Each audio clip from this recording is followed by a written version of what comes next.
radio technology, radio waves, lasers, whatever, or incoherent like heat, just to keep yourself warm.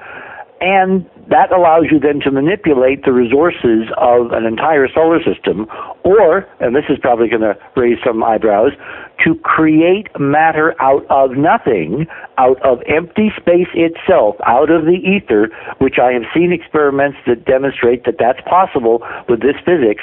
Then you don't need money. You don't need the kind of primitive economy that we are dealing with. But reversing your question, who in that larger picture would still need money, and a lot of it, if they in fact are looking forward to some cataclysmic, shall we say, change in the planet here itself in the foreseeable future?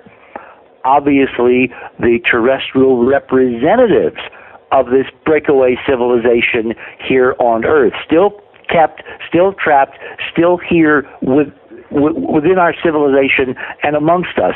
And if you wanted to identify a class of people that would describe, I think I'm describing the banksters. I think describing the people who run the world, because they do control the money of our primitive economy and society. And so all these trillions of dollars that are going into some black hole, because it's certainly not going into what it's being purported that they were being, taken from taxpayers to be used for. I think that is a stash or a secret fund or a basically pirate treasure that these rip-off artists are taking from the rest of us so they can somehow carve out their own separate civilization when push comes to shove, and these other guys decide that they no longer need 6 billion of us on planet Earth. And that time appears to be approaching from the circumstantial evidence we're seeing, given the rate at which things are accelerating in the financial markets, in terms of global geology, in terms of very bizarre anomalies taking place around the Earth.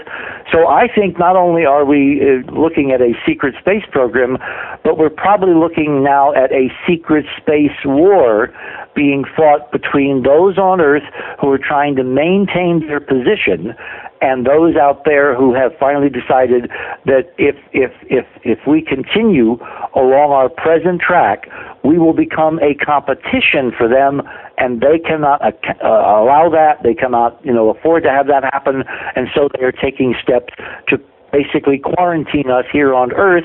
And I believe that the evidence will support that they are using this extraordinary technology for some demonstrations of the awful power they possess in terms of blackmailing governments on this planet to do their bidding, to stay home and not become competitors. See, it's a very interesting point. I want to, ask you about the representatives here as well. I mean, the Nazis always comes up as the arch villain, it seems like, and I don't think a lot of people would agree that many of the banksters that you mentioned are kind of Aryan Germans at this point. Hang on. Yeah. We know from Levenda's work, we know from Dolan, we know from Joseph Farrell, that in fact the banksters bankrolled the Nazis. They created the Nazis. They during the 20s and 30s and 40s, they were the ones who were totally behind them. What I think we might be seeing is an expression from an old movie now, when thieves fall out. Because I believe what they did not understand is that they were pawns too. They thought they were the masters of the universe. And they've now found out, to their extraordinary shock and surprise, that they're as much victims and in prison here. I mean, we have an American author. I don't know whether you ever had him on your show. His name is Alex Jones, and he runs a website called prisonplanet.com. Sure. I think Alex Jones has absolutely got it correct. We are on, if this model is accurate, a prison planet, and someone now is trying to keep us from breaking out. But who, again, if we go back to this idea, and this is the difficult part here, who is the elite, and also what is the ideology behind them? Because I believe, just as you said, I think that the Nazis were set up in order to fulfill the agenda of somebody much higher, if you will, up on this hierarchy, on this ladder of things. So what if we go into this aspect of talking about some of the motives here, and the philosophy that is driving this? I mean, if it's only and solely was a Nazi agenda, then at this point, if the point here was to eradicate as many people as possible, why wouldn't they have done so already? If we look at it from that point of view, and if it's not Nazis at the ultimate tip of this pyramid, who is doing this, Richard? Who's behind it? Well, you have to, again, back off and look at this from a big perspective. Again, in the timeline that Farrell and Lavenda and Dolan and I are looking at, we're looking at the events from World War II leading to a breakaway group of Nazis with this control of technology and physics, able to live anywhere they want to.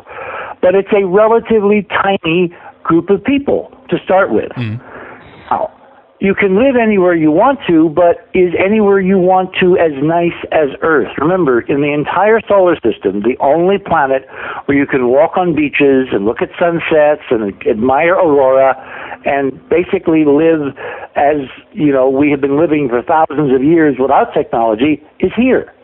So even if you command these extraordinary forces, you cannot remake entire planets within, let's say, 60 years, so Earth is still the place that you probably want to, if not live, at least vacation. And to do that, you need the accommodation of various governments so that you have some kind of modus vivendi where you leave them alone and they leave you alone. I mean, 6 billion people working day and night produce a lot of stuff that whoever is running the show, even from off-planet, could probably benefit from. It's not so much that the Nazis were out to exterminate everybody. They were out to exterminate certain competing groups, remember, like the Masons, who had the same occult ideas that the Nazis did, and then, of course, they were competitors, so they had to be eliminated. The same way with the Jews. They were another group of competing peoples, because if you look back in Jewish tradition, particularly the work of Stan Tenen at the Meru Foundation, you'll find the roots of this physics in Hebrew documentation extending back all the way through the Torah. The keys to this physics are in some of the most ancient sacred documents on planet Earth. And it turns out that those are the peoples that the Nazis targeted for extinction, for extermination. Because if you eliminate the people in terms of, let's say, the Jewish faith, you eliminate the carrier wave of the very physics that allows you to control them. So again, it was about eliminating competition. Ultimately, I don't believe that this group is out to destroy 6 billion people on the Earth. I think you're going to let nature try to do that because the physics of the planet itself is changing in a cyclic pattern. And we can see that in various records, like from the U.S. Geological Survey, which shows us that earthquakes and volcanoes and major geological disturbances have been on a monotonic increase for the last several decades. Well, our physics model predicts, in fact, when you look at the solar system, when you look at NASA data, you see planetary changes all over the solar system, which I think are part of a huge natural cycle of this physics, which has to do with alignment, where planets are relative to the center of the galaxy, et cetera, et cetera, et cetera. So we're looking at very long time cycles, kind of appropriate to the Indian Vedas. Do you know much about the Indian Vedas? We've talked about them on the program many times, so I think our audience is well versed in that too, Richard, yes. So we're looking at the Yuga cycles. Well, the Yuga cycles in our model is driven by these long-scale changes in the background physics. But what I believe is happening now is we're coming up to one of those nodal points so that we can actually look at people politically anticipating what would be done in case the physics were to take care of, let's say, the terrestrial problem all by itself with no intercession by outside agencies. So this is not a simple subject to deal with, and we're dealing with very limited evidence because we don't have their playbook. We don't have access. We don't have spies inside the other camp. We're basically like the old joke about the 5 Indian guys, all blind or blindfolded, who are kind of all gathered around an elephant and they're trying to describe what the elephant is really like based on each one's individual perception. Yeah. So they want Earth for their vacation resorts of sorts, and there are too many people on the planet from their point of view, and the planet is messy, it's dirty. All right, there you reach another interesting point. Because they have to limit us to these primitive, stupid technologies. The more of us there are here, the dirtier the Earth is going to get. Right. Right. Would you, if you were, let's say, let's use analogies where people are familiar. We have a rich elite on Earth, a jet set around the world. They show up at Monte Carlo. They visit and live in the Mexican Riviera, and they're watching pollution creeping in and despoiling their beaches, their waters, et cetera, et cetera, et cetera. If you have the capability of reducing the environmental impact of the population you have deliberately kept down on the farm, deliberately kept under a lid, so they don't have pollutionless technologies, they don't have free energy, then obviously the only way you can go is to limit the number of people that are going to be on that planet, which is your kind of vacation spot. And so there is a rationale, as awful and immoral and as bizarre as it may seem, to ultimately look to see if there are ways to reduce the population to where there is just a kind of a caretaker population on Earth, and you get to live anywhere you want to, and if you want a nice open skies, sunsets and broad seas, you can come to Earth because it will now be pristine once again. That makes a kind of a rationale for why they would want to eliminate so many workers here, because frankly, they don't need them. Well, and that's would also make sense from the point of view then that this incredibly well-funded green movement that we see on the rise right now is trying to turn us all into Luddites as well, because we're not getting access to the real clean energy, free energy, anti-gravity that you mentioned before. So we're kind of going backwards as well on the surface here, if you know what I mean, Richard.